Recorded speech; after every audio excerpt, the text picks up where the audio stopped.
In most cases, the breakdown is usually a simple repair.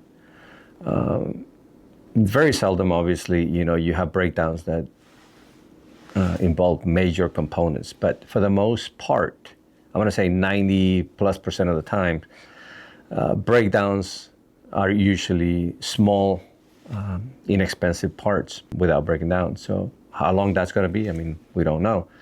When the sun hits hard and the day turns mean, house feels hotter than a July dream. Pick up the phone, you know who to see. Call Wrangler AC. Wrangler AC will cool you down from San Antonio.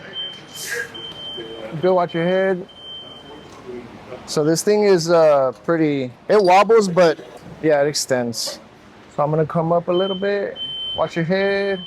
Right here, I gotta verify the voltage. We're just gonna verify voltage here. Sometimes these little parts, because obviously the complexity, it can be a little sensor or something like that. It can be a pain to diagnose those units, depending on the complexity of the unit. But when you figure out what's wrong with it and you find the issue, most of the time it ends up being, like I said, an inexpensive part. Obviously, once you replace that part, then, the system can run for as long as it can, right? This sucker.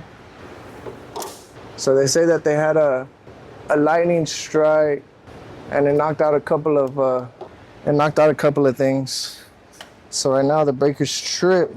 So I don't have any incoming power, so I'm just gonna come back down, find the breaker, and we're gonna verify voltage and start diagnosing this ceiling fan. Oof, man, lightning strikes can, oh my God, they can destroy a system. The crazy thing is if a lightning strikes within the vicinity of a property, residential or commercial, needless to say, if it's a direct strike to the structure, it can cause some serious damage. Obviously fried. You can fry the components like control boards, sensors, and the biggest thing is going to be your compressor. You burn a compressor. You're talking some big dollars there to conduct those repairs. 13. Which one is it?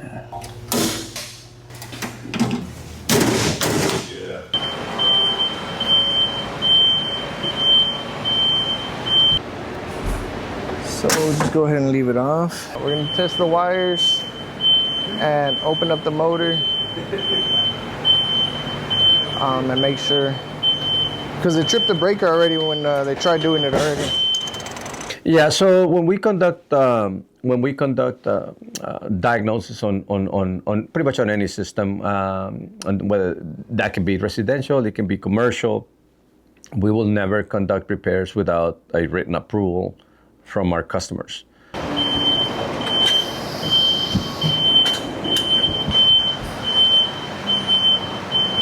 We will conduct the diagnosis, and then what we're going to do is we're going to put together a proposal. If a proposal can be obtained right there and then, obviously we present it immediately. In some occasions, because of the type of unit that we might be working on, it could take some time to obtain pricing on the components that might need to be replaced. And in that case, obviously, a proposal will be emailed to the customer for approval. All right.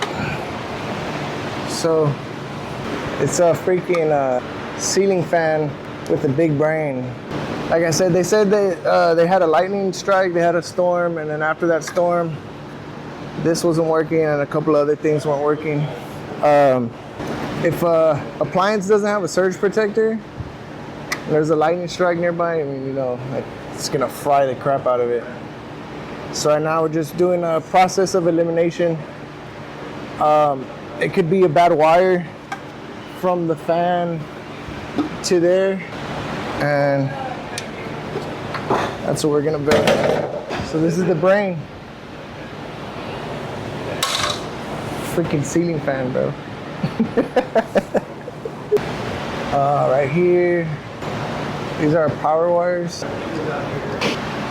Now we're just gonna backtrack and visually inspect. And you can see right here, we got this board. This is the VFD drive for the fan, like it controls the speed that it goes. And you can see it's fried right here. So we're gonna do some further testing on that end of it. When we look for technicians, we don't hire experienced technicians. I mean, experienced technicians these days are like unicorns, right?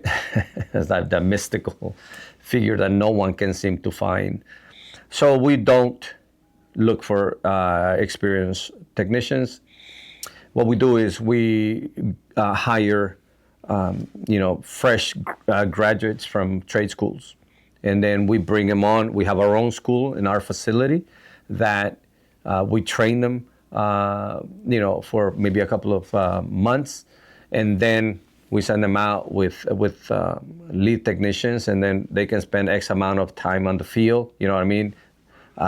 Performing the work physically themselves with the instructions from a lead technician. Once they feel comfortable and we feel comfortable with them, then we outfit them with LYNK UP. And then obviously they will have that support system at all times. Yeah, the motor looks good now. All we got to do is see what because they can either recommend, hey, go ahead and change out the whole thing, or change out this board. But it might be different, so it might be an external VFD. So we're gonna have to find someone on the wall to mount it, run the wires for that, and get that going.